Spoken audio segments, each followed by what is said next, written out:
Límite Fronterizo, conversaciones archivísticas en cuarentena, son una conversación profesional, pero también afectiva con nuestros pares del mundo de la archivística o archivología. Estos diálogos son un cuarto acercamiento entre el Museo de Química y Farmacia de Santiago de Chile y el Museo Histórico Sarmiento de Buenos Aires, Argentina.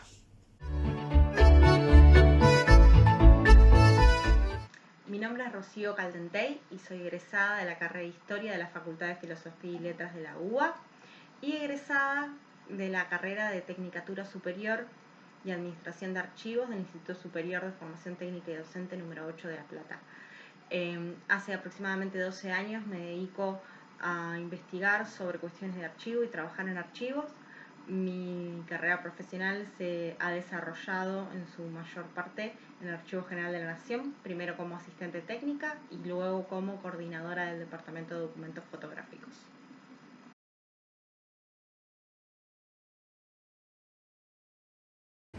¿Consideras que la disciplina es hoy reconocida y respetada dentro de las instituciones museológicas? En la medida en que las instituciones culturales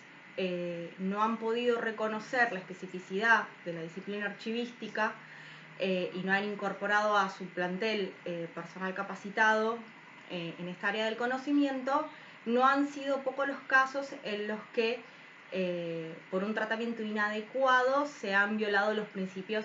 que establece la disciplina en torno a el mantenimiento del orden original de la documentación y de la procedencia. Brevemente, estos principios sostienen, por un lado, que la documentación debe mantenerse en el orden que le dio la institución productora y, por otro lado, que los fondos documentales no deben ser mezclados entre sí. Es decir, la documentación que produjo una institución o una persona en el desarrollo de sus funciones tiene que mantenerse unida, porque de esta manera se puede ver un fiel reflejo de las actividades que desarrolló esa institución o persona. En el caso de los museos particularmente, lo que he visto en muchas ocasiones es que, por un lado, son instituciones que existen desde hace mucho tiempo, en la mayoría de los casos, desde el siglo XIX o principios del siglo XX. Entonces, esto, por un lado, agrega una cuota de dificultad al ser sus acervos documentales bastante extensos en el tiempo.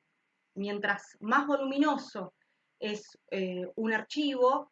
y más extensa su producción documental en el tiempo, más son los riesgos que en algún momento haya habido algún tipo de gestión que atente contra esos principios básicos. Entonces, por un lado, ocurre eso. Pero por el otro lado también lo que ha pasado es que los museos en muchos casos han recibido documentación a manera de donación y una organización basada más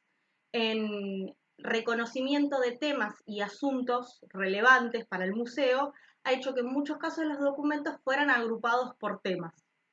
Esto obviamente atenta contra los principios que antes señalábamos, pero a su vez también trae muchos problemas a la hora de querer hacer una correcta identificación, clasificación y puesta al acceso de la documentación que tienen las instituciones museológicas. Finalmente, por otro lado, también lo que ha ocurrido en muchos casos es que se ha mezclado la documentación, no solo que produjo la institución museo, con la documentación que forma parte de los acervos que custodia el museo. En muchos casos, esta unificación en torno a temas que incluso en muchos casos tiene que ver con una unificación física de estos documentos, lo que terminó generando es que los documentos administrativos de los museos, que dan reflejo del accionar cotidiano de estas instituciones, fueron mezclados con los documentos pertenecientes a otras donaciones o a otros fondos documentales que tienen que ver, que están relacionados con la temática de los museos que los resguardan. De esta manera, no es raro ver en muchas ocasiones que en los museos, sobre todo museos que tienen como misión ubicar una figura relevante de la historia nacional, en muchos casos la documentación generada por estos próceres o estas figuras relevantes, en muchos casos ha sido mezclada con documentación generada por otras personas o instituciones, pero que a su vez tenían algún tipo de vínculo con este prócer, esta persona relevante, y por ende ha sido considerado válido unificar esa documentación y de esta manera darle otra organización que la que le dio sus productores originales.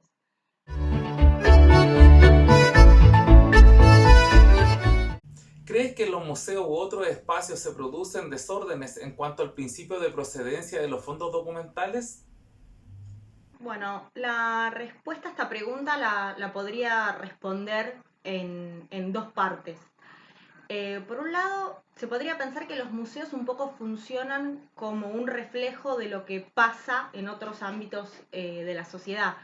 En ese sentido, la función del archivista está bastante desdibujada, en tanto los archivistas no somos reconocidos por el Estado como una profesión específica que es necesario reconocer no solo en el ámbito de la administración pública, sino también en todos los lugares en donde la gestión del acervo documental que generan las instituciones es necesario para un correcto acceso a esos documentos y acceso a la información. Recordemos que los archivos cumplen con una triple función social. No solo son fuentes de investigación para la historia o para las disciplinas de las ciencias sociales, sino también que sirven como memoria de las instituciones productoras de esos documentos de archivo y también como posible garantía de derechos. En ese sentido, el no reconocimiento por parte del Estado de nuestra profesión se puede dejar ver en algunas instituciones en donde no figura un área específica de archivo que desarrolle las actividades propias de la gestión documental de la institución. Esto se puede ver también en las instituciones culturales y en los museos específicamente.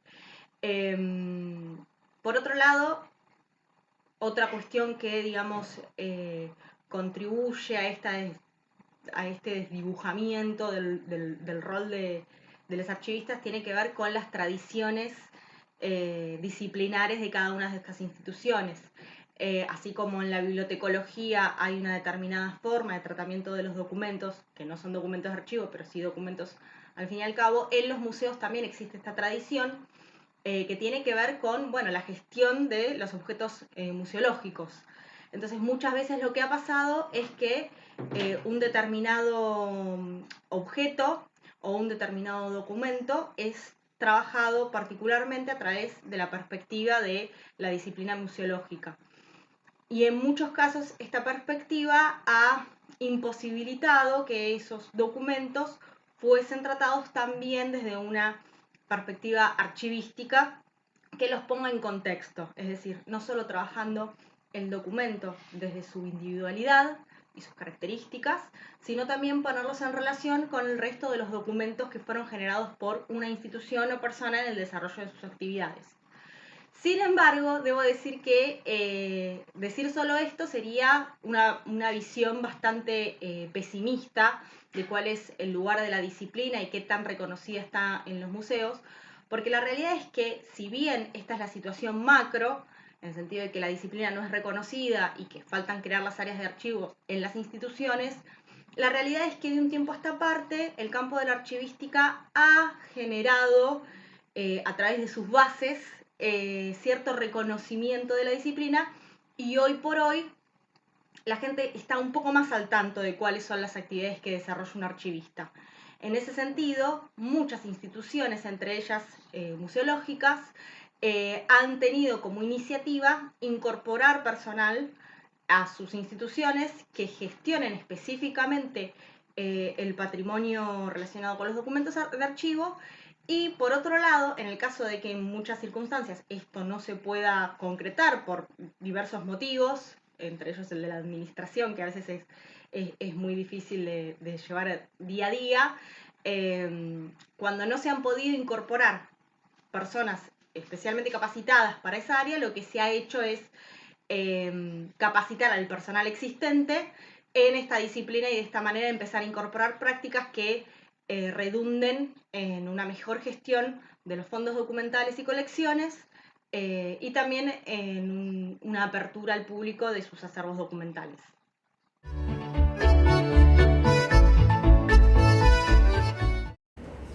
En nombre del Museo Histórico Sarmiento de Buenos Aires, Argentina, el Museo de Química y Farmacia de Santiago de Chile, en nombre de Richard Solís, su director, y en el mío propio, te damos enormes gracias por haber sido parte de esta 4ª edición de Límite Fronterizo.